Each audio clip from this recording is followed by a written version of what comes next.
Hello అండి, welcome to my YouTube channel Satya's kitchen and blogs. ఇదైతే నా ఫస్ట్ కుకింగ్ బ్లాగ్. నేనైతే ఇక్కడ ఫ్రూట్ కస్టర్డ్ చేస్తున్నాను. సమ్మర్ వచ్చేసింది కదా, బయట ఎండలు విపరీతంగా ఉన్నాయి. అందుకే కొంచెం చల్లగా పిల్లలకి పెడదామని చెప్పేసి ఇది ఇంట్లోనే ఈజీగా ఎలా తయారు చేసుకోవాలో నేను మీకు ఇప్పుడు చూపిస్తాను.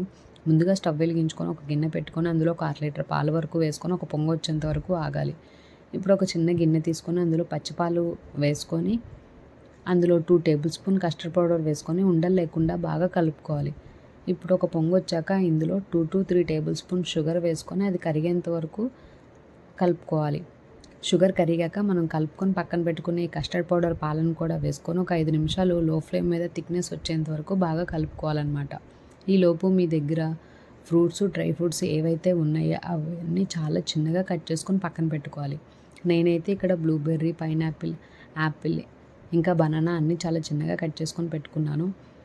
ఇప్పుడు చూసారు కదా, 5 నిమిషాల తర్వాత ఇలా థిక్నెస్ అయిందనమాట. ఇంక ఈ టైంలో మనం స్టవ్ ఆఫ్ చేసుకొని పక్కన పెట్టుకొని ఒక 10 నిమిషాలన్నా చల్లారనివ్వాలి. మీరు ఈ 10 నిమిషాలు తిప్పుతూ ఉండాలి, లేకపోతే మీగడ కట్టేసి పాడైపోతుందనమాట. తినడానికి అంత మంచిగా ఉండదు. ఇంకా అలా 10 నిమిషాలు చల్లారాక మనం కట్ చేసి పెట్టుకున్న డ్రై ఫ్రూట్స్ ఇంకా ఫ్రూట్స్ చిన్న చిన్నగా వేసుకొని ఒక్కసారి ఈ టైంలో మీకు షుగర్ సరిపోయిందో లేదో చూసుకోవాలి. ఒకవేళ మీకు ఇంకా షుగర్ పట్టిద్ది అనిపిస్తే ఈ టైంలో మిల్క్ మేడ్ వేయచ్చు. అది కూడా వేసుకొని బాగా కలుపుకొని ఒక్కసారి మూత పెట్టి ఒక 30 నిమిషాలన్నా ఫ్రిడ్జ్లో పెట్టాలి. ఇంకా గంట పెట్టినా ఇంకా చాలా బాగుంటుందండి.